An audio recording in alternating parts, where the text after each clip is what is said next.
সেই লক্ষ্যে আপনাদের প্রত্যেকটা ডিপার্টমেন্টকে সাংঘাতিক সততার সাথে কাজ করতে হবে।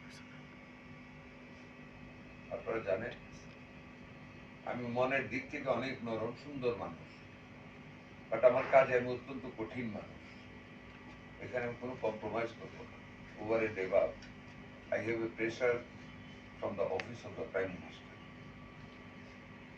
আমি আরেকটু বিনয়ের সাথে আপনাদেরকে বলবো, কারণ আমি আগে এমপি থাকতে বেশিরভাগ এলাকায় থাকছি, শুক্র শনিবার তো মাস থাকছি আমি। এখন কিন্তু আমার পক্ষে কাজটা সম্ভব হবে না।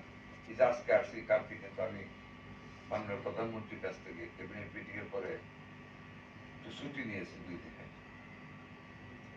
উনি উত্তরে বলেছেন যে 6টা মাস একটু কম দেন, এতে জনগণের অসুবিধা হবে না।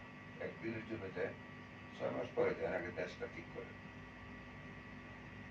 কাজে আমার অ্যাবসেন্সে আমার সম্মানিত উপজেলা নির্বাহী কর্মকর্তা আছেন, আমার আরেকজন অত্যন্ত ডাইনামিক এসিলেন্ট সাহেব আছেন, ওনাদেরকে সাথে নিয়ে ওনাদের নেতৃত্বে পরামর্শে আপনারা সবাই সাথে থেকে দেশটাকে সামনের দিকে এগিয়ে নিয়ে যেতে। আজকের দিনে অবশ্যই জনপ্রতিনিধিদের সম্পৃক্ত হওয়ার কথা আমি বলতাম, কিন্তু দেশের রাজনৈতিক পরিবর্তন, গুণগত পরিবর্তনের জন্য আমি সেটা বলতে পারিনি। এটা আপনারাই দেশ, কাজটা তো আপনারাই চালান। সেদিকে আপনাদেরকে অত্যন্ত পাংচুয়ালি অ্যান্ড অনেস্টলি যার যার ক্ষেত্রে আপনাদের দেশটাকে চালাতে হবে।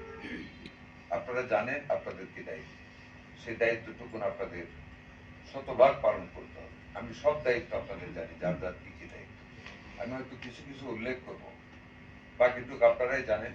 যখন ব্যর্থ হবেন আমি তখন আপনাদের সাথে বলবো, আপনাদেরকে বলবো। আমার বলা যখন শেষ হবে তখন কিন্তু আপনাদের বলতে হবে, আর আপনাদের কি বলতে হবে এটা আপনারা জানেন। আমার বলাটা শেষ হলে যদি ব্যর্থ হন তখন আপনাদের বলতে হবে, প্রশাসনের কাছে বলতে হবে। আর ইটস এ টিম। এখানে কার কি দপ্তর I don't want to see that. এখানে আমাদের উপজেলা নির্বাহী কর্মকর্তা আছেন, he is the chief of the state. আপনারা ওনার সাথে আলাপ করে কি সহায়তা আপনাদের দরকার আপনারা সেটা বলবেন। উনি যদি ব্যর্থ হন আমাকে আপনারা বলবেন। আমি আশা করি উনি ব্যর্থ হবেন না।